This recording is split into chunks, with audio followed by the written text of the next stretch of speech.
Hello again, I'm Matt with Mr. Matt Woodworks, and today I've got some more long lost footage of an update I did on a bed that I made a few years ago. I built this bed initially to make it modular. Nothing was really attached with more than screws, so that way if I ever wanted to expand it, I could. And that's what we're going to do today. But before we get started, if you wouldn't mind going ahead and smashing that like button, it helps me out with the YouTube algorithm to get my videos seen, and does a lot for the channel. So thank you. Now, as I mentioned before, this is some footage from something that I shot a while ago last year, so you'll have to excuse the facial hair and the regular hair and all of the other differences as we kind of hop back and forth between time and space. So this bed is a queen, and we just bought ourselves a king mattress and thought we'd save some money on the bed frame. So we are taking this apart and widening it to accommodate a king mattress. Now, I've already got the mattress off of it, so now all there is to do is really just take it apart and kind of see how I put this thing together. Now, this bed initially was one of my bigger first projects. It was very early in my woodworking career, I guess what we'll call it. There are so many things that when I look back at the footage of this, or just taking this thing apart, it honestly makes me cringe a bit. So through this video, as we're coming across those cringy spots, I'll pause it and let you know. So that way, if you decide to make one of these later down the line, you won't make the same mistakes or have these little cringy details the same way that I did.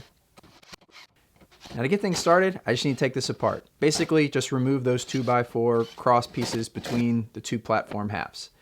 From there, I'll make some bigger 2x4 pieces that will stretch it out. And the only actual surgery for this thing will be the footboard, the cedar planks on the front. I'll have to cut that and then add a new little section in when it's wider. We were talking about it and we think that this space is kind of wasted space, especially once this thing is widened out to accommodate a king. So what we're going to do is where these blocks went in before, they were flush with the top. This time we are going to recess them 1/2 inch and then put another piece of plywood that is flush with the surface that'll go all the way across the top. So it's true platform all the way across the top, and then we don't need as many stretchers going across the top. And we'll probably still keep the 3 on the bottom, and whatever plywood we have left over, we'll just drop right along the bottom and create kind of a channel there. Now, that brings us to the little footboard area. This spans the entire front.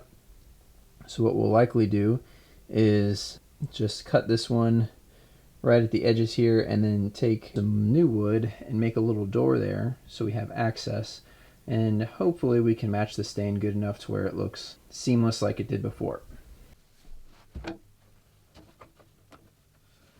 There we go.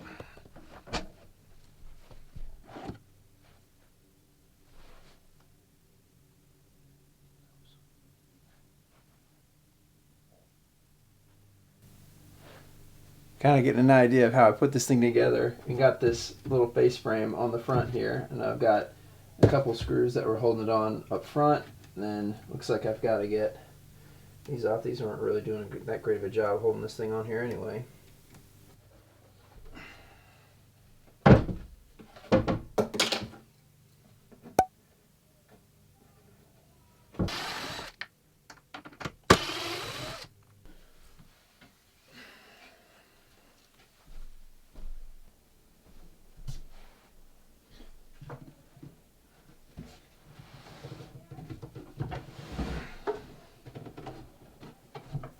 Now, I'm pretty sure I mentioned this in the first video, but instead of using the 1/2 inch plywood for the boxes, I would have used 3/4 inch.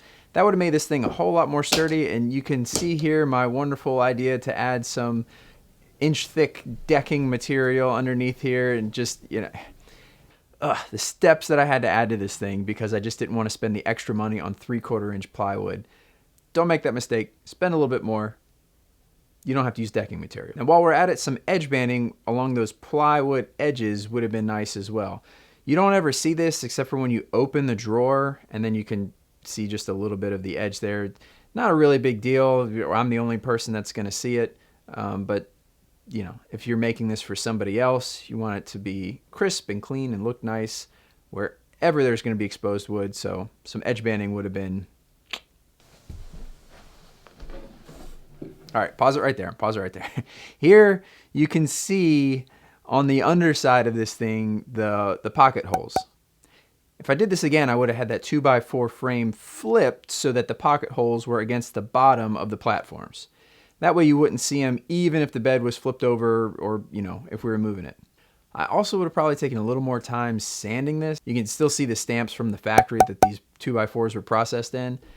In addition to the pocket holes not being visible, sanding it would help to keep the bed itself from scratching up any kind of hardwood floor that this was on, or if it's on carpet, snagging any of the carpet fibers. So now that that's out of this space, we're going to take it all downstairs and rebuild it in the master bedroom. Let's take a moment to talk about repeatable cuts. Between these two support boxes, all of those 2x4 stretcher pieces or support pieces needed to be the exact same length. If there were any that were shorter or longer than the others, it wouldn't come together parallel. Or there might be some pieces in the middle that just don't make it all the way across or wouldn't wedge in there once other pieces were screwed in. Now, in my shop, I don't currently have a fancy miter station. So you'll see there on the left-hand side, you'll see a little piece of wood sticking out from that shelf, just a little bit. I have that screwed in and it is in line with the surface of my miter saw. Now, that thing serves two purposes. One, if I have a board that's extending out beyond the surface of the miter saw, it can rest on that and not fall down as soon as the cut is made. Or like you can see here, I can clamp a piece of wood to it, get my measurement from the blade to that block of wood, and then essentially have a stop block. And on the same note, if you look to the left-hand side, if you're ever in my shop and look down on the surface of that radial arm saw, or even further left on my workbench, you'll see little markers from where I've made a bunch of repeatable cuts before. These aren't as exact as a stop block, but if I'm in a situation where I need a bunch of boards at around 6 feet to get some rough dimensions, I can just put a little line, get on my boards to that line, make my cuts, and then I'm good to go. So all of that to bring us to our little pro tip. Be creative and use what you have. And that being said, I do have plans this year to make a dedicated miter saw station with all of the extra bells and whistles. And when I say bells and whistles, basically just a T-track with a stop block system in it. In the spirit of use what you have, did I mention that I don't have a track saw? But look at that. I found a way to make it work with a regular old circular saw and a simple jig. And again, that being said, am I opposed to having a nice track saw system? Absolutely not. So, Festool, if you're watching, I'd be happy to send you my shipping address. Now moving on, once I got all those extra pieces cut, I brought everything back into the bedroom, laid everything out, and then started attaching all of those center 2x4 supports. With each of these supports, for the bottom, it's pretty simple. Just get them on the ground and get them flush with the other 2x4s on the frames underneath. For the top ones, it was a little bit trickier. And here what I did was I took a piece of the 1/2-inch plywood that I'm going to be resting on top of these, set it over to the edge, got my 2x4 underneath it, and then screwed it in, making sure that it didn't push up or down as pocket hole screws tend to do sometimes. I worked my way down, screwing all of these in, and then when it was done, it's just a matter of putting that plywood on top. And lather, rinse, repeat on this side.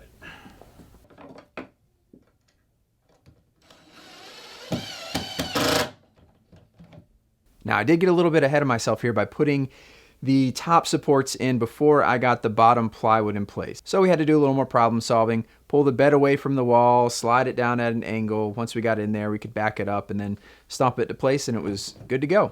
The top was even easier, just drop that in place and then threw the old mattress back on. Now at this point, when we threw the mattress back on, we didn't have the new mattress yet. We were still waiting for that to come in. So we had this weird, basically a shin buster kind of bed for for a few days. Now earlier I had mentioned the only bit of actual surgery to the existing bed that we'd be doing was going to be cutting this footboard piece. So I took it out in my shop and made a couple cuts so that they would fit over the existing boxes. And then I made a new piece for the middle. I don't have any footage of that, but if you need to see it, you can go back and look at the original video. Link above. Again, it was no big deal to get these front pieces attached. We just screwed in from the inside of the boxes into the backs of these front pieces so no screws would be visible from the front. Attaching this door was nothing special. I attached the hinges to the inside of the bed and then lined up the door and then marked my holes with a little punch.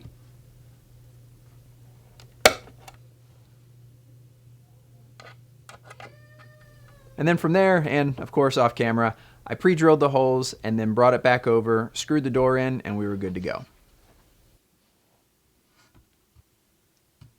And that's it. That's all there is to it. Just cutting some supports and then sticking it all back together. I hope that you found this video helpful in some form or fashion. If you did, please hit that like button again, and don't forget to subscribe. There's a little bell. You can click that for notifications for when more project videos like this one come out. Also, you can find me on Instagram at Mr. Matt Woodworks, or visit my website, mrmattwoodworks.com, to see what else I'm up to. I'll see you in the next one. Thanks.